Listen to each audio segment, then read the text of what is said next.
Press the bell icon on the YouTube app and never miss any update from Tech Primers. As usual, we are in the Spring Initializer website start.spring.io. I'm going to create a Spring Boot application with Spring Batch. We are going to read a CSV file and write that CSV file back to the database. So it is similar to how we extract the data from a CSV file, transform it into a different object, and then load it into the database. So it is something like an ETL process. We are going to use Spring Batch to leverage the three different components inside the steps inside the Spring Batch which we saw previously. We are going to use item reader to read the data from the CSV file. We are going to use the item processor to enrich this data which we passed from the CSV file. And finally, we will be using the item writer in order to write the data into the database. So I'm going to use the group ID as com tech primers as usual. The artifact name, I'm going to give it as spring batch example. I'll just say example 1. And the dependencies which I'm going to use is majorly batch, which is nothing but spring batch. And I also need the spring MVZ because I want to trigger this batch with a REST endpoint. I don't want to trigger it with a scheduler right now. I'll show it initially with a web endpoint. That is why I'm going to use Spring MVC. Next, I need a database. So I'm going to use H2 for this purpose. I have MySQL in my machine, but I'm not going to use it. I'm going to show how you can use dev tools to query H2. So there is a dependency called dev tools. I'll show you what dev tool does. In this example, I'm going to show you how to query the H2 database, which is in memory inside this particular Spring Boot application. So I have never showed this particular tool. Recently, Spring has introduced this dev tools, which can be used to query the H2 database. So I'll use that. That's why I'm using H2. I'll just show you what data is present inside the H2 because Spring Batch uses H2 as well because it stores the batch information, the batch run, what time it ran, how many batches were run. All those kinds of information will be stored inside the H2 database. So I'm going to leverage H2 for loading our final data back into the H2 database itself. So in order to load the data, I'm going to use JPA. The item writer is going to use JPA. I forgot to mention we need to use the Spring Boot 1.5.14. We are not there yet for Spring Boot 2.0, right? I have not started the tutorials for Spring Boot 2.0. I'll use 1.5.14 for that. Let's create this project and I'll open it in IntelliJ. So the project is open in IntelliJ, and if you see, there will be only one main class, which is going to be the start, and we have the application.properties. That's it. We don't have anything else. I'm going to start this particular project in the port server dot port equal to 8081 because by default 8080 is occupied in my machine. Also, I'm going to use Java 8. I'm not going to use Java 9. Let me change that setting as well.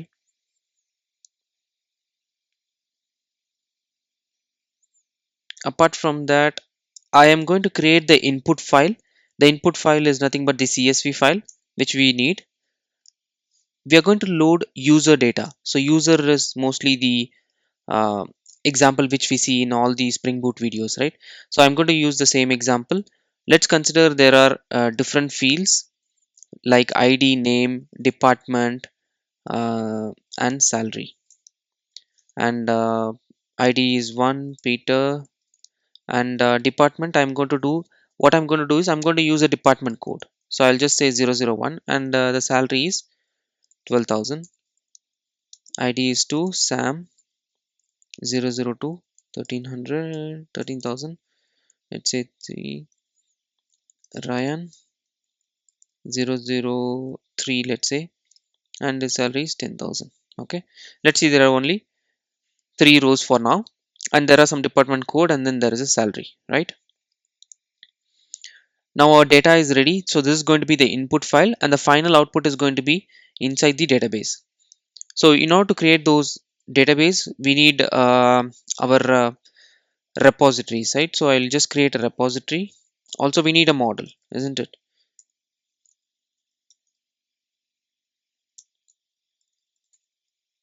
So the final model with which we are going to store is going to be called as user model. So I'm just going to call it as user, and I'll mark this as entity because we're going to use JPA in order to store the data into the database back. So I'll just use that. And the primary key for this particular table is going to be ID. So I'll just mark the integer as ID. We also have the fields name, department, and also the salary.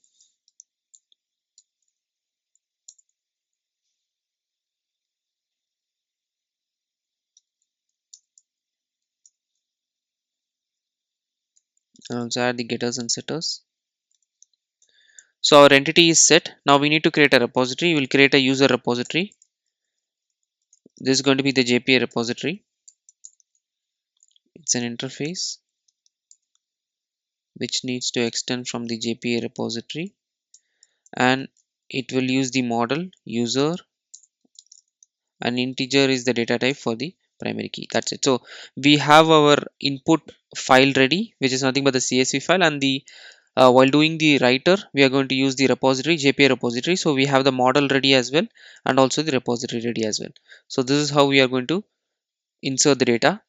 Now we need to create our batch specific properties, right? So here in Spring Boot, we are going to use the Java configurations. So I'm going to create a package called config, and let's create a Spring Batch configuration. I'll just say Spring Batch config file, right? And this is going to have all the configurations which we require for our Spring Batch application. So I'll mark it as add configuration so that Spring Boot can by default trigger this, scan this particular class file so that it can load all the configurations. Also, what I need to do is I need to disable the Spring Batch job trigger by default. So what happens is, by default, if you have a Spring Batch application, Spring Boot will automatically trigger the batch job. So what I'm going to do is I'm going to disable it. So in order to disable the default job launcher of the Spring Batch, we need to do this spring.batch.job.enabled equal to false. If we don't do this, Spring will by default use the simple job launcher and automatically start it based on the configurations which we are going to add here. So that is what we are doing here. We are just disabling that particular default configuration. So if you remember the diagram which we saw yesterday, we had a Spring job launcher is going to be the start of the class. So that is going to come under the REST controller. From the REST controller, we are going to call this job. And so in order to create call the job, we need to create a job, right? That's what we're going to do here. We need to create a job, and this job is going to be of type batch.core.job, right? So we need to use the same job. Now in order to create a job, we need a job builder factory. Job builder factory is automatically created by the Spring Boot, so we can leverage the same.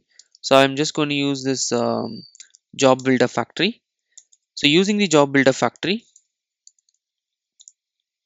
you just say dot get, and we need to provide a name for this particular ETL job. So what kind of job this is? This is going to be a ETL job, right? So I'm just going to call it as ETL load, right? You can give any name. I'm just giving a name as ETL hyphen load. That's it. Our factory is going to create this particular job. Now we can provide something called an incrementer. So the incrementer is nothing but a sequence of IDs which we assign to a run for every run. So for example, I can assign an integer value saying these are my run names or run IDs. So basically these are nothing but run IDs. I'm going to use the default one provided inside Spring Boot itself, which is called run ID incrementer. This will just increment my batch runs every time in a sequence. So my run ID will be like run.id will be assigned. See, this is how it will be assigned. So it will be assigned as run.id, and every time I run a batch, it will be incremented one by one.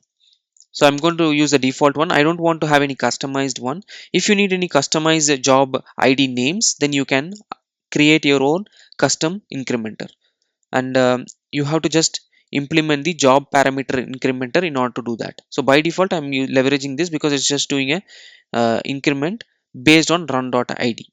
So run.id is my key and values will be 1, 2, 3 or whatever based on the batch run. That is the incrementer. Once the incrementer is done, now I need to register my step.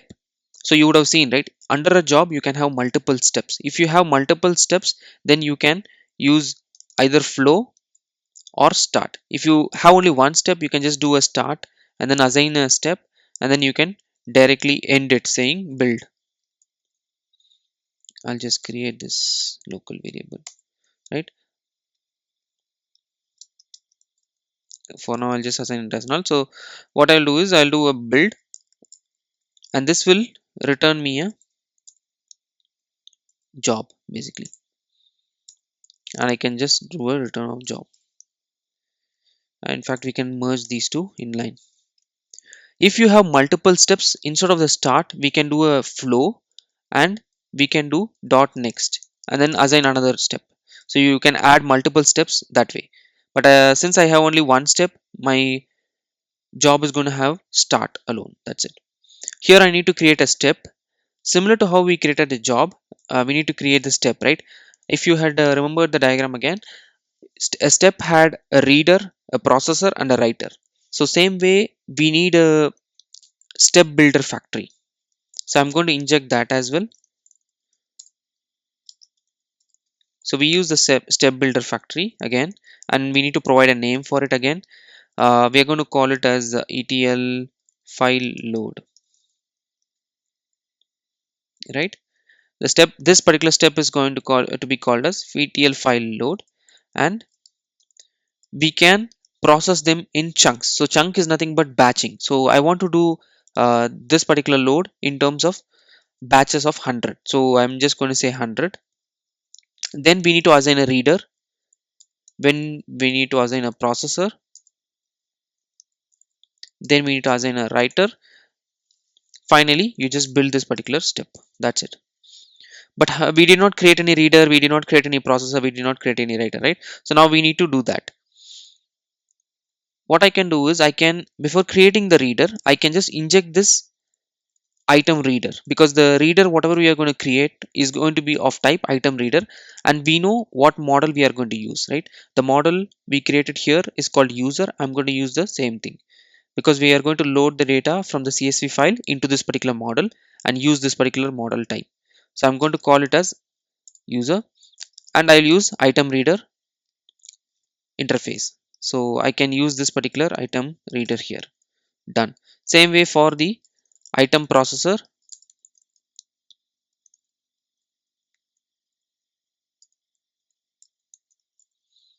My input is of type user and output is also of type user.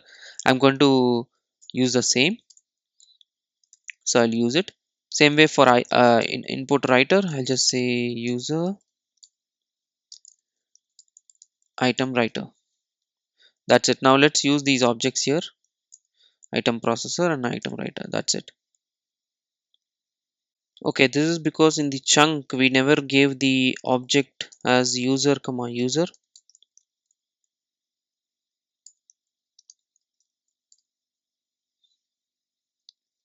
So now this is all solved. So the item processor is now able to detect that my input is also user, output is also user. That's it.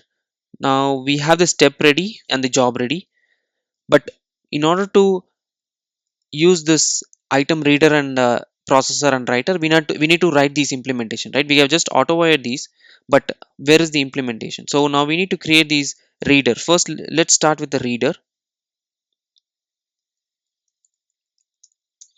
Since we are going to read the CSV file, there is an inbuilt function or inbuilt class called the flat file item reader. We are going to leverage that in order to read this file. So we're going to use flat file item reader and say I want to return type user. I'm going to say file item reader. Then my input is going to be my file, right? It's going to be a resource, right? It's nothing but a resource. So I'm going to say resource, and this I'm going to auto wire using the at value annotation, and I will pass the field called input file. I'll just say input, and I'm going to add this particular input here.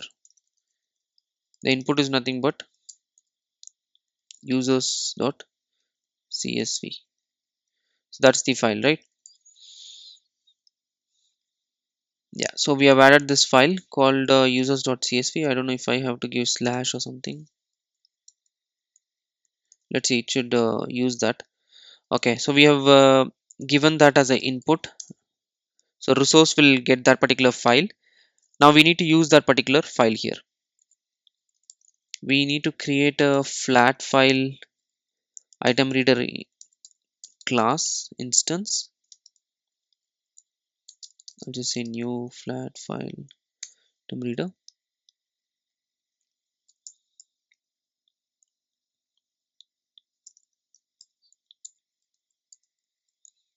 And we need to assign these, right? So I'll assign the resource first. I'll assign the resource directly. Now we need to set some default values which we require for this particular item reader. So I'm going to give the name of this particular reader as CSV reader.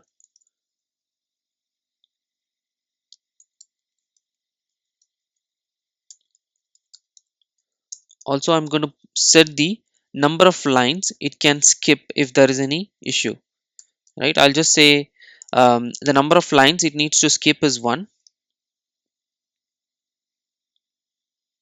because the first line would be always the header. So I'll just skip that particular line. Also, finally, I need to map these data, right? The second and the third lines which we added, these data need to be mapped to a Pojo. Basically, we need to map this to the user class, right? How do we map it? So using this line mapper, we can map it. So line mapper is another class which we need to create. What we'll do is we'll just create a function for that, and we can leverage that. Meanwhile, we can just return this flat file reader. So our reader is done. However, we can create this guy here. I'll just create it as a bean.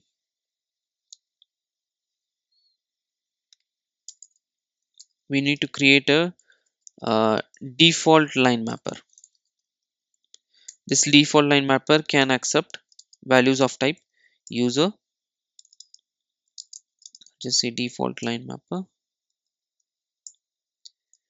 Now our line mapper is created, but what type of file this particular CSV file is, right? It's a comma separated file. So we need to add a tokenizer to this particular line mapper.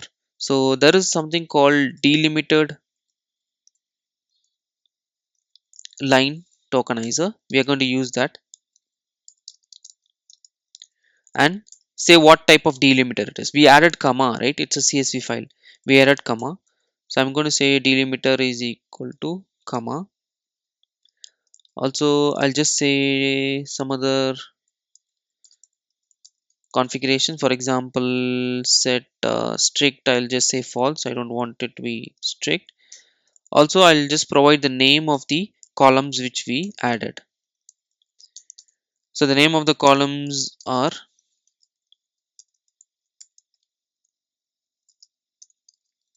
ID, then name, then department, and finally salary. So these were the different names which I added. So I'll just added that to the tokenizer. Now this tokenizer needs to be added back to the line mapper.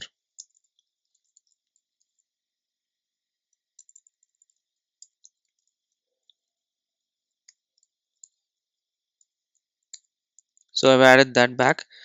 Now we need to set each field to this particular user Pojo, right? We need to set the value of each field in the row into this particular Pojo.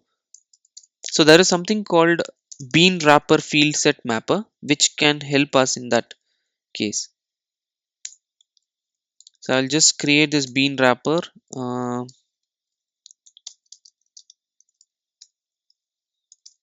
and I will just set the target type, and it will automatically map everything from this to that. Only thing is I need to set this into the default field mapper. Now set field mapper, again we just need to set it, that's it, and I'll just return the default field mapper, that's it. So what we have done here is we have configured saying the flat file is going to be a delimited file which uses comma, separated values, and these are the different columns, and map these to this particular Pojo using the bean wrapper field set. Also skip the first line because that is a header. That's what we have done in this particular setup. So we have created an item reader. So this item reader will now be set with whatever we have set here. So automatically we are going to leverage Spring's framework or Spring Boot's framework to parse the file directly and map it to a Pojo here. Now the Pojo is mapped. We need to do some processor, right? So let's write a processor. I'll create a new package called batch so that I can add the item processor, and I'll just name it as processor item processor. It should implement item processor user comma user, right? And let's implement the methods. Also, I'm going to auto-wire this as component. This is an interface, so I'll just say implements. Okay, so we got the user object directly, and we need to do some processing, right? What type of processing do we need? Here I'm going to get the department. If you notice in the user.csv, we added 1 2 3 as the department code. However, I don't want the code to be persisted into the database, so I'm going to create some private static. I'll just create a map here. Imagine that it's a configuration. Basically it's a static information where I have my codes mapped to a department name. So I'll just map 001 as the technology,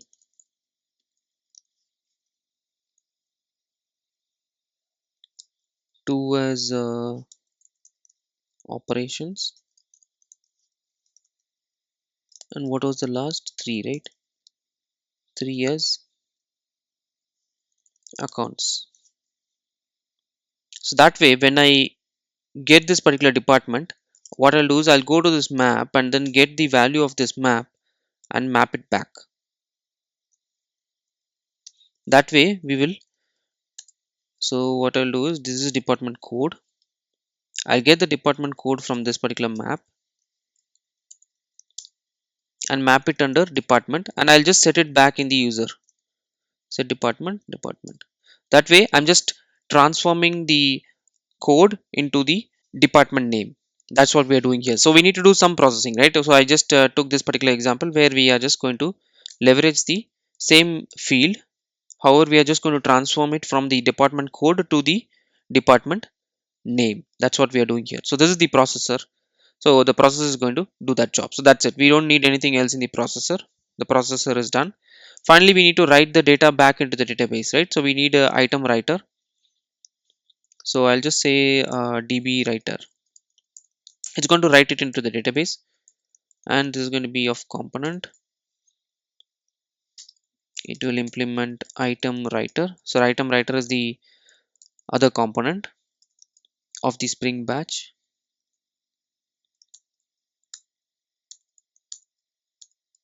So we need to write the data into the database, right? So we need to inject this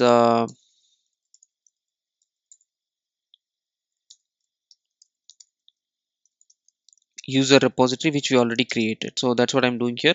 I'll use the user repository and just say save. That's it. I'm just going to save this into the user repository. I'll just add some log statement here so that we can know that data saved for users.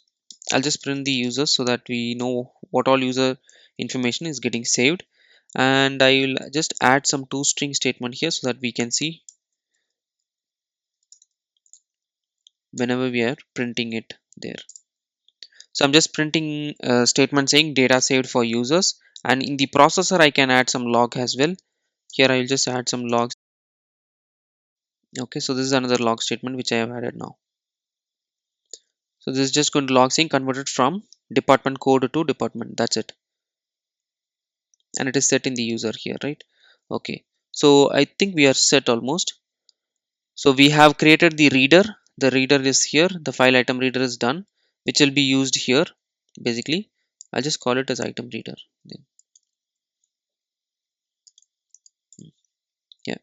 So this will be called here item processor is nothing but the processor which we created. Item writer is nothing but the DB writer which we created as well.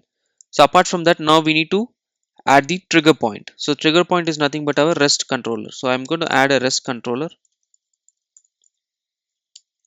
I'm just going to call it as load controller because it's going to load the data, and this is going to use Spring MVC. So I'll just mark it as REST controller and say load.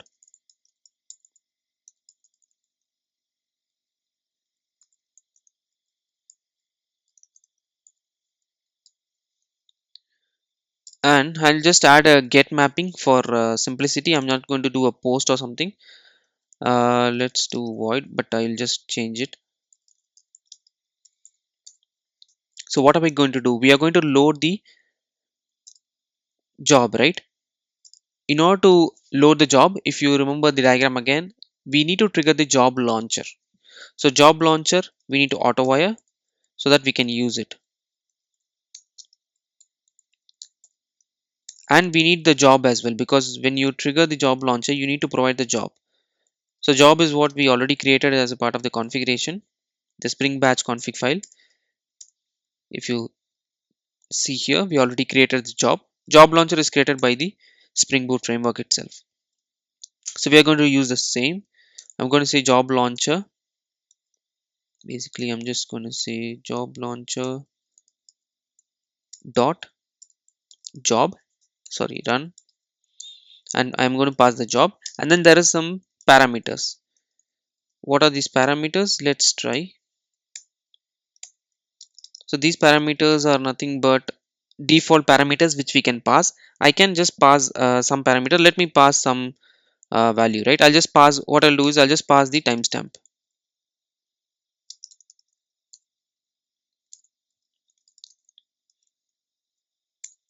I'll just pass saying time comma, then I need to do new job parameter.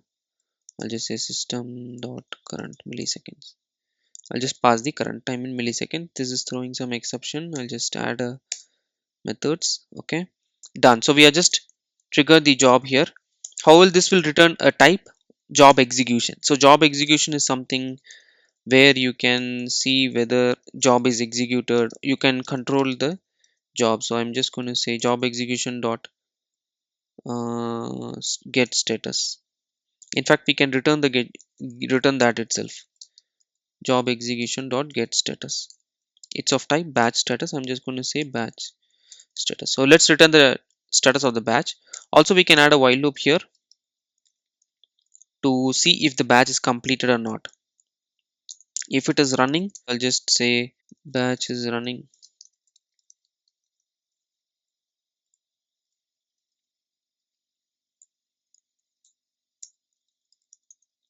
I'll just add some log statement. Once the batch is completed, it should be false, and it will just come out of the loop, and it just is going to return whether it is pass or fail. That's it. So that's it. So we are going to trigger the job from here using this particular REST endpoint, and it is going to trigger the job launcher using this command called job launcher.run, and it is going to get a handle of the job execution, what happened to that particular job, and it will just return the status back to us. I think that's it. We don't need anything else, right? So we have added all the necessary configuration. Let's start the Spring Boot application and see what's happening. Also, if you remember, I added something newly called the dev tools.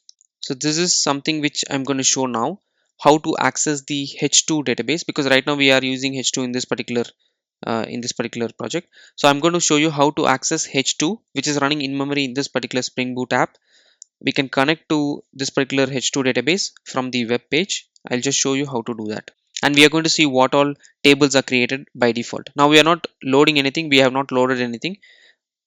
We'll see what got created, right, by default.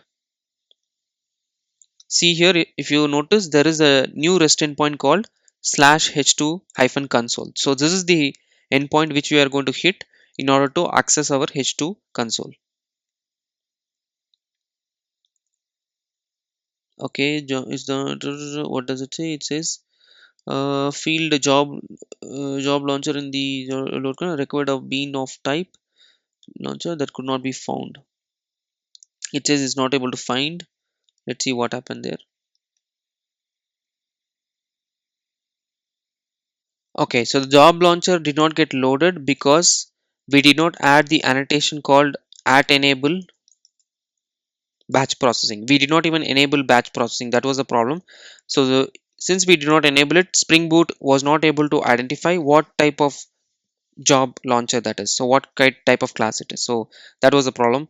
Let's check now after adding this annotation. So the application is up now. Let's go to the URL 8081. Yeah, we have it ready. Now I'll just show you how to connect to the H2 console. So I'll just say H2 hyphen console.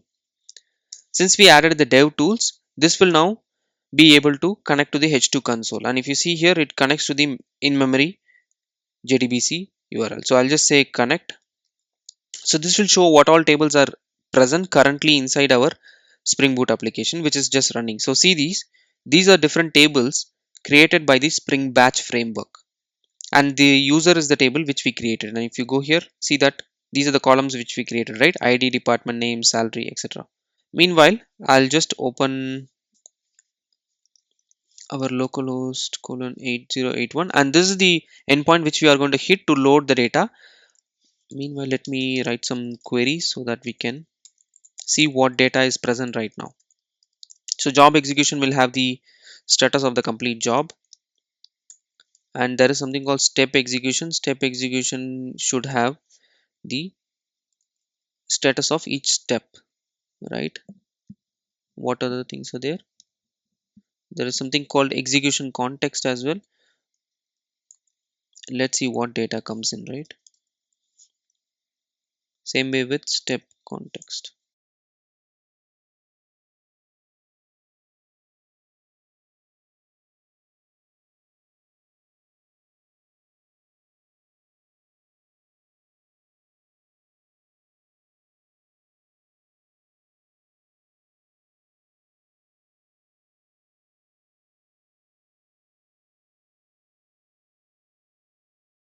And finally, we need our table called user, because that is the table where the data is going to get loaded. So I'll just use that table in the front. Right now everything should be empty. Yeah, right now all the tables are empty. I think the job context, it is X. Okay. Yeah, all the tables are empty. See that no rows are returned for all these table. Now I'm going to hit the load option.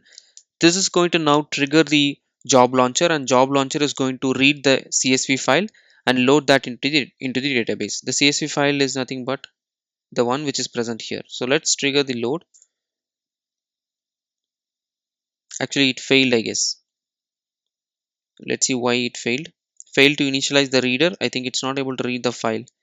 Yeah, file. So I'll just give the absolute path for now.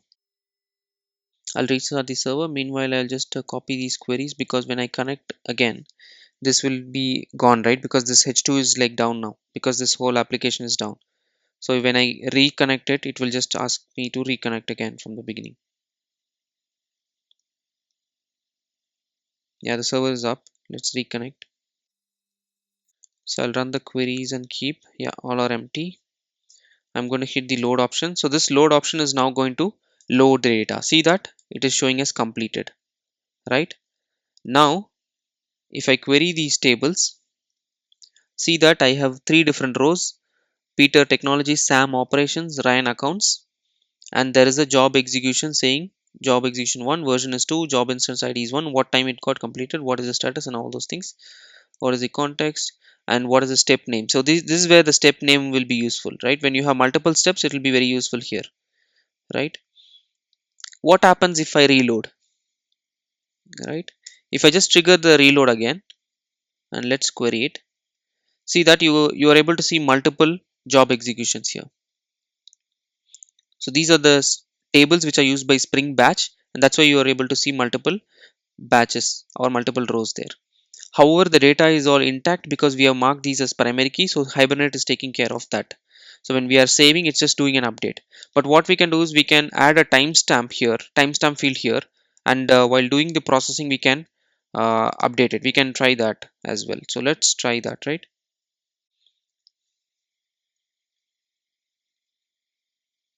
I don't know why, what will happen when it tries to map.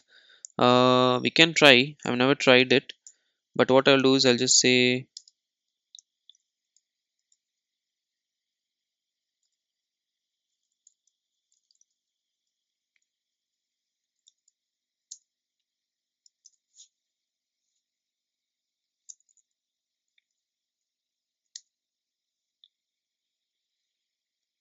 okay, so now we need to go to the processor where it adds. So I'm going to add the timestamp here. So set time. I'll just say new date. That's it. So it's just adding a current timestamp into that particular table. So previously it is empty, but now we are going to add it. Let's restart this. So once I restart again, this data is gone because it's all running in memory, right? So it's all gone. So let me copy these queries. Okay, once the application is up, we can try this again. Yeah, the application is up. Let's try reconnecting. So all the data is empty again. Let's load it again. Completed. Now when I run, it shows the timestamp. Yep, if you see here, it shows 145, and if I load it again, it should show 146. I think, yeah, it should show 146. So whenever I update, it's updating the timestamp. All other fields are intact because they never changed. Another thing which you noticed, the department is now coming up with department name. However, the CSV had only the code. So our processor is also working, and you can see the logs here. Converted one to technology, two to operations accounts, and then also it's saying data saved for users. So this is how Spring Batch works. I'll just summarize once again what we did. So we added a input file, which is basically this users.csv. This is going to be our input file, and we need to load this into the database. And how do we need to do it? We need to do it using Spring Batch framework. So we are going to add the configuration for the Spring Batch. We need to create a job. In order to create a job, we need to have a step. You can have multiple steps or you can have a single step. By default, I'm going to add only one step because going to load only one operation. So I'm just going to get the file and then load it into the database. That's it. If you want to do multiple operations like read a file and then load it into the database, or read multiple files, then you can add multiple steps as a part of the same job. If you need, right, you can do that. So in this case, we are using only one step, and inside a step you will have to do three operations: reader, processor, and writer. If you don't want the processor, you can skip it as well. You can just read and write directly, but I want to show you the processor as well. That's why we added the processor, where we are transforming the department code from one code to the department name. That's what we did here. Also, we added the timestamp so that we can see that in the database. As a part of the reader, what we did is we used the flat file item reader from Spring, and we leveraged the different utilities there, and then we just converted automatically into the user's Pojo. So the read is completed. Using write, what we are doing is we are using JPA. We are using Spring JPA to write the data back into the database. So we created a model with the entity, and we provided ID as the ID, unique identifier, and then we just created a repository for that and use that repository inside this DB writer, which is nothing but the item writer. So we have created that as a job. Now we wanted to create a controller. Basically, this is the Spring MVC REST controller via which we can load the data, and we need to auto wire the job launcher and the job so that we can trigger the job launcher whenever we hit the load option. So that's what we are doing here, and it triggers the job launcher with the job with the parameters which it requires, and it returns an object of type job execution, and we can check whether the execution is completed or not, and we are returning the status back to the user saying whether it is failed or completed. And Spring Batch, if you see in the backend, it uses H2 database to store its execution detail. So how does it know which got completed or which got failed? It has its own database. These are the different tables which it has, and we are using this dev tools. Spring Boot has something called Spring Boot dev tools. We are leveraging that to connect to H2 via this H2 console. I can make a separate video on this H2 console and other tools which are there in the dev tools. If you want that, do let me know in the comment section below. I can just do a separate video on dev tools, right? But I hope you understood what is Spring Batch and how we are leveraging Spring Boot to use Spring Batch. Additionally, if you remember, we added properties here to disable the default batch load. This is done to disable the default load, or else Spring Boot will by default trigger the load when you bring the server up. That is why we have disabled it. If I enable it, by default it's enabled, so I'm disabling it for our sake, right, where we wanted to load it manually. So that's it from this particular video. I hope you guys understood what is Spring Batch and how you can use Spring Batch inside a Spring Boot application. If you want me to make further videos on Spring Batch, do let me know any specific scenario. I can just pick that and do. If you like the video, go ahead and like it. If you haven't subscribed to the channel, go ahead and subscribe to it. Meet you again in the next video. Thank you very much.